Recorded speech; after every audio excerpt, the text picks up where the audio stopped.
霍雨浩第2次上昊天宗，被天青牛蟒揍个半死，一脚踢下昊天宗。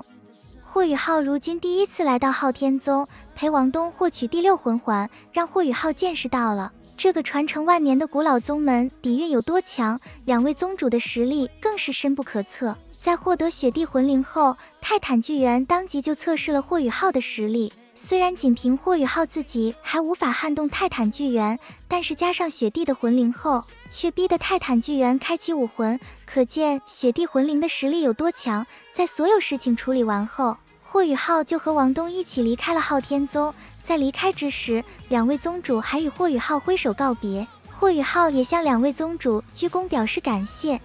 可是当霍雨浩第2次来昊天宗之时，这一切却发生了变化。泰坦巨猿和天青牛蟒不再像第1次那样对霍雨浩热情相待，反而是将霍雨浩一顿狂揍。霍雨浩直接就被天青牛蟒揍得七窍流血，差点当场身亡。那么天青牛蟒为何要这样对待霍雨浩呢？原来这一切都是唐三的安排，想要成为神王唐三的女婿，还需要经历重重考验。不仅要考验霍雨浩的品行，还要拥有强悍的实力。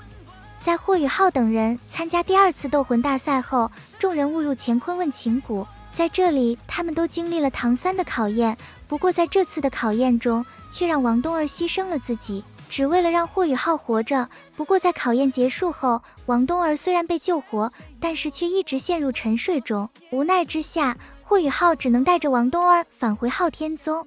以昊天宗2大宗主的实力，必定能救活王冬儿，所以霍雨浩第2次踏上了昊天宗。不过这次2位宗主见到霍雨浩后，却不再对他客气，他们看到王冬儿昏迷不醒，怒斥霍雨浩竟然把王东害成了这样。当初2人将王冬儿托付给霍雨浩之时，霍雨浩答应一定会保护好王东，可是现在却因为霍雨浩而陷入昏迷。2位宗主气愤地让霍雨浩立刻离开，以后都不要再来找王东了。霍雨浩却不肯走。天青牛蟒大发雷霆，甚至想一脚把霍雨浩踹下昊天峰，当即就释放出极为恐怖的威压，瞬间就将霍雨浩压制得无法喘息。与霍雨浩一起来的徐三石和江楠楠已经无法承受这恐怖的威压，而选择后退，但是霍雨浩的双腿就像是钉子一般，狠狠地扎在地面上，巨大的压力让霍雨浩的身体快要被压碎。眼看着霍雨浩已经开始七窍流血，